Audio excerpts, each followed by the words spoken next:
இன்றே டவுன்லோட் செய்து உங்கள் ஃபேவரட் ஷோக்களை என்ஜாய் பண்ணுங்க. என்ன வெளிய அனுப்ப ஏதாவது பிளான் போடுவீங்கன்னு நல்லாவே தெரியும். அதனாலதான் நான் உங்களை வாட்ச் பண்ணிட்டே இருந்தேன்.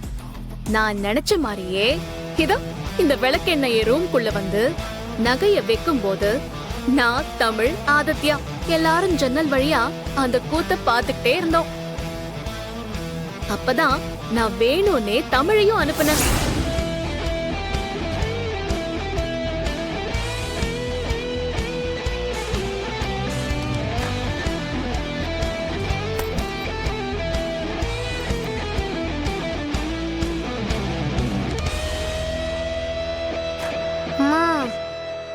உன் பேக்ல எதையோ ஒளிச்சு வைக்க வந்திருக்காங்கம்மா.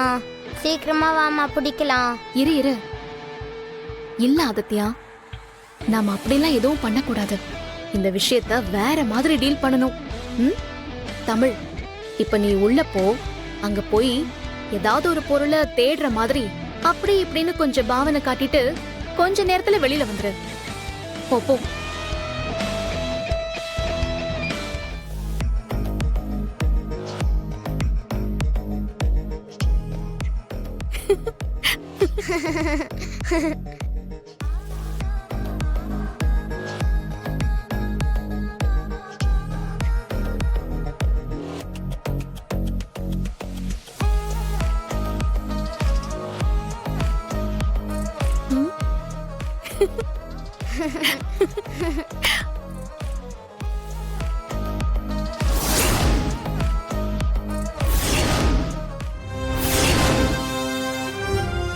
அப்பவே உன்னை கையும் களவுமா பிடிக்கணும்னு நினைச்சேன்.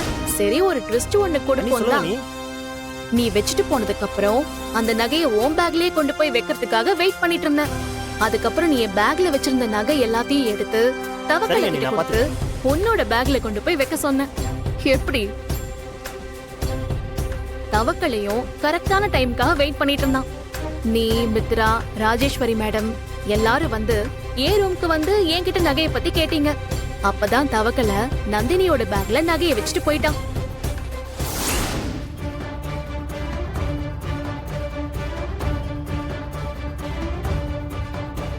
மித்ரா, உனக்கு ஏற்கனவே இருந்த 16 மணி நேரத்துல 3 மணி நேரம் என்ன காலி பண்றதுக்கு வெட்டியா யோசிச்சு முடிஞ்சிருச்சு.